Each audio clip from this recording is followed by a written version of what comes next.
Ya estamos en nuestra audiencia preliminar y vamos a hablar de salud. Con nosotros está la doctora Catherine Merejo. Ella es doctora en medicina, especialista en cardiología y electrofisiología clínica. Vamos a hablar con ella sobre la enfermedad vascular periférica. Bienvenida al Tribunal de la Tarde. Hola, muchas gracias. Gracias por la invitación. Siempre me siento muy alegre de participar. Sí, gracias a usted, doctora. Recibimos gracias. a Catherine siempre con un brindis, el café, el mejor de los dominicanos. El café Santo Domingo. Gracias a Islaini que nos hace llegar esta taza necesaria para continuar nuestro trabajo. Para conocer sobre la enfermedad vascular periférica. Así ¿Qué es. consiste?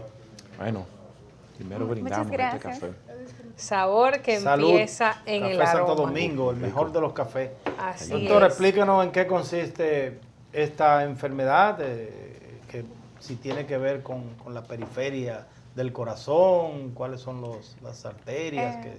Entonces lo que sucede es que, como ustedes saben, cuando se habla de cardiología, la persona inmediatamente piensa en el corazón, pero no piensa en las arterias o en la circulación del cuerpo. Entonces la enfermedad vascular, de vasculatura, es decir, de arterias, de los miembros superiores e inferiores, esa es la enfermedad.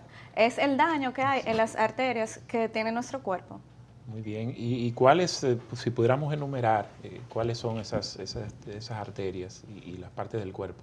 Entonces, ¿qué sucede? Normalmente cuando uno hace un chequeo cardiovascular, el cardiólogo le presta atención a las arterias del cuello, que son las carótidas, a las arterias que suplen el corazón, que son las coronarias y que a veces son las causantes de los infartos, y a las arterias de los miembros inferiores, que son las ilíacas y la aorta.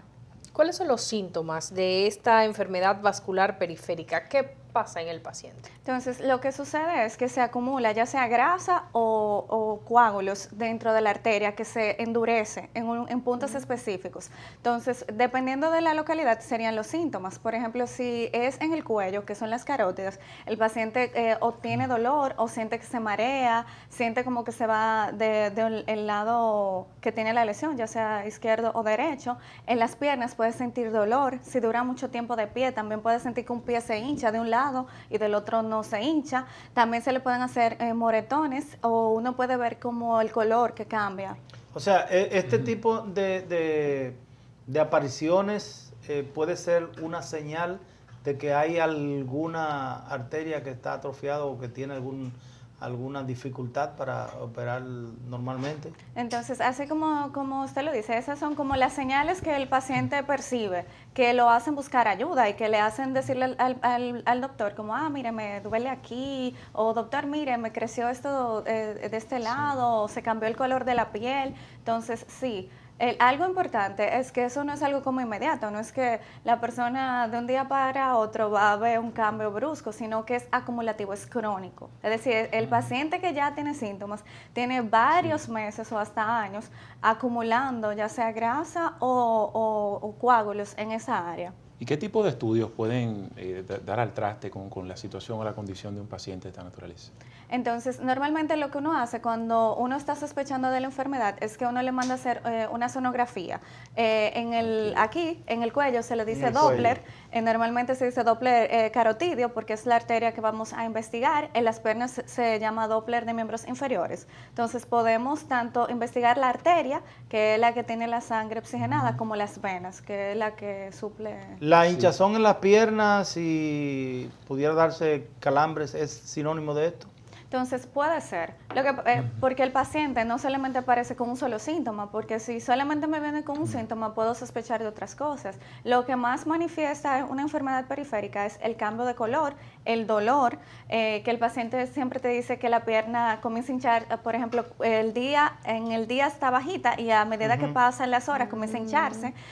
También el paciente tiene cambios en el tamaño de la pierna, por ejemplo, puede tener diferencia que sea un lado ancho y un lado normal. Entonces, ¿puede ser una o ambas? Exactamente, puede ser una o ambas. ¿Cuáles son, doctora, los tratamientos? Entonces, normalmente cuando sí identificamos que el paciente tiene una lesión, identificamos cuál es, ya sea grasa o coágulos. Si es la grasa, normalmente se le pide al paciente que disminuya la ingesta de colesterol, que obviamente se le dan unas pastillas para destruir o por lo menos que la grasa que está acumulada no aumente. También si por por ejemplo, es un coágulo, lo que se le puede dar al paciente son anticoagulantes.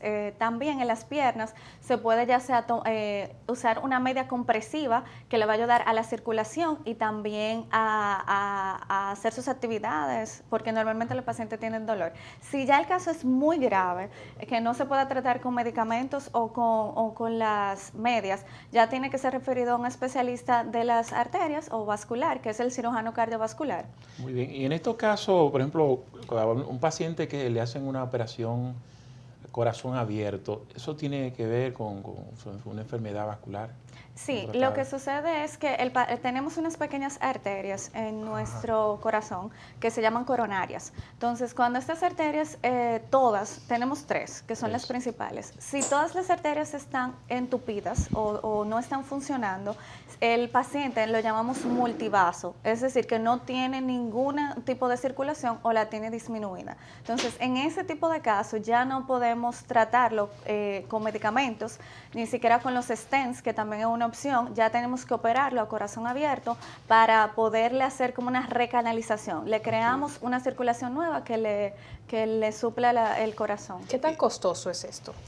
Entonces, depende de en qué área tú me hagas la pregunta. A nivel público, realmente existen instituciones que le cubren 100% a los pacientes con SENASA subsidiado, que es el Instituto de Cardiología, el Instituto Dominicano de Cardiología, que es el cardiológico o el que es llamado de los ríos. A los pacientes de SENASA subsidiado le cubre este procedimiento y otros procedimientos similares en un 100%.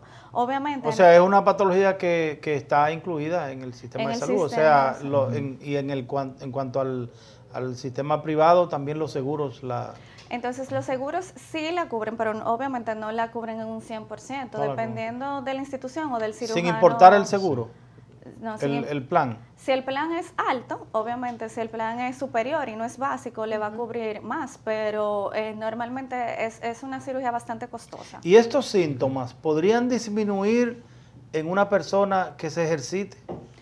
Claro que sí. Algo que a mí me gusta bastante de la cardiología es que uno habla mucho como de la prevención. Sí. Entonces, siempre que vamos a los chequeos cardiovasculares, el cardiólogo siempre nos menciona, haz ejercicio, baja de peso, sí, una dieta baja en grasas. Entonces, ese es el motivo por el cual uno hay personas que quieren bajar de peso, pero se les dificulta ir a hacer ejercicio. Entonces, quieren hacerlo de manera brusca, con una liposucción, una cosa. ¿Esto es recomendable? Entonces, lo que sucede es que aunque hagamos la liposucción, vamos a disminuir la grasa periférica, pero no la que está circulando. Entonces, cuando nosotros hacemos ejercicio, nosotros disminuimos nuestro riesgo cardiovascular y ayudamos a que las arterias y todo el organismo se supla con más facilidad y disminuimos inclusive nuestro colesterol periférico. Y esas dietas, perdón doctora, esas dietas drásticas en la que la gente baja mucho de peso, pero lo hace sin ningún tipo de acompañamiento de ejercicio, sino, no, o sea, a veces sí con acompañamiento médico, pero de estas dietas de que algunos hemos usado de sobres, de que son diferentes productos, pero más o menos el mismo concepto. Y donde la persona no se ejercita, pero sí baja grasa, baja de peso. Entonces, tenemos como dos cosas que decir con respecto a las dietas. Obviamente, el disminuir de peso, el disminuir tu grasa corporal con algún tipo de tratamiento X, que en este caso es la dieta, sí te va a ayudar a tu salud cardiovascular y a que se acumule. Pero lo que sucede con el ejercicio es que eso es lo que va a permitir que tú mantengas el peso y es uno de los métodos más sencillos que tiene la persona para disminuir su riesgo cardiovascular, porque tú puedes bajar de peso y al no hacer ejercicio, tu riesgo cardiovascular se mantiene. Sí. Entonces, por ejemplo, la gente siempre dice que, bueno, él está flaquito, pero tiene barriga. Entonces, yo a veces bromeo con mis pacientes y yo le digo, que el problema está realmente en la barriga, porque con lo que yo utilizo... Esas cervezas aún tienen caramba. Porque, por ejemplo, lo que yo utilizo para calcular el riesgo cardiovascular de mi paciente es la circunferencia del abdomen. Entonces, él puede haber bajado de peso, pero si tiene la barriga por no haber hecho el ejercicio, su riesgo sigue igual, aunque él sienta que ha disminuido. Este tipo de enfermedad vascular son comunes en la República Dominicana y también si tienen tienen un componente hereditario, es decir, si mi abuelo, mi padre sufrieron de esta condición, ¿podría yo ser un candidato? Entonces, sí es común, obviamente, igual que la enfermedad, que la hipertensión, los infartos, eso lo vemos todos los días en la consulta de cardiología. Obviamente, si en tu familia hay una historia de colesterol elevado y de obesidad, tú eres un candidato a sufrir eventualmente de enfermedad vascular periférica. Lo que tú tienes que hacer es, obviamente, cambiar esos factores de riesgo, es decir, bajar de peso y hacer ejercicio. Para esta enfermedad específicamente, esas son las opciones. ¿Qué segmento poblacional es el más frecuente en estas enfermedades? ¿Puede darse en niños? Entonces, en niños es poco usual, a menos que haya como una alteración congénita, es decir, que el niño haya nacido con alguna dilatación o alguna lesión propia o tenga una hipercolesterolemia muy manifiesta. Es normalmente más común en los pacientes ya a partir de los 40 años, es decir, de la segunda, tercera etapa de la vida, y principalmente en los sedentarios y en los obesos. Sí, cuando un paciente se somete a lo que llaman como oxigenación de la sangre o quelación, recuerdo el término, esto tiene que ver con enfermedades vasculares.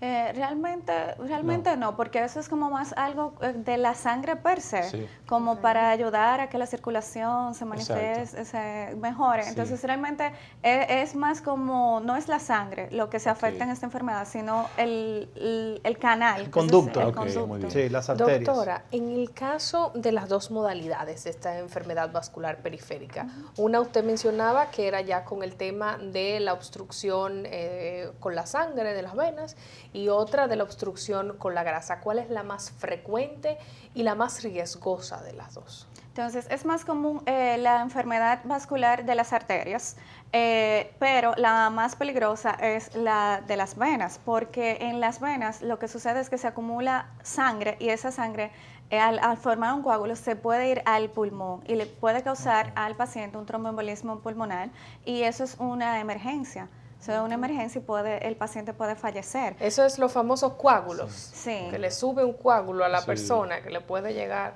Sí, Bien. entonces cuando el coágulo se forma en los miembros inferiores o en las piernas, se le va al pulmón y hace ese evento. Si el coágulo se forma en las arterias del cuello, se le puede ir al cerebro y forma lo que es el famoso derrame o ASV. Bueno, doctora, Bueno, nosotros más excelente. que agradecidos, ¿verdad?, de poder conocer y que nos prestara como siempre sus conocimientos científicos sobre estas enfermedades, en este caso que es común, las enfermedades vasculares periféricas. Gracias a la doctora Catherine Merejo. Muchas gracias. Y bueno, doctora, para cualquier consulta en particular, de algún televidente que no esté viendo y que necesite su contacto, ¿cómo puede hacerlo? entonces, ¿Y dónde está, verdad? Claro. ¿Dónde está? Sí, ¿En qué estamos centro? ubicados en HS Medical Center, es un centro que se encuentra en Naco. Pueden adquirir los contactos a través de mi página de Instagram, que es doctora.merejo. Excelente. Y ahí vemos un número telefónico, Sí. 809-562-1680. Muchas gracias. Bueno, gracias a la Bueno. doctora. Señores, nos vamos a una segunda pausa comercial. Cuando retornemos, estará Cristian con nosotros. Un recorrido por el mundo de los deportes. Usted no se mueva de este Tribunal de la Tarde.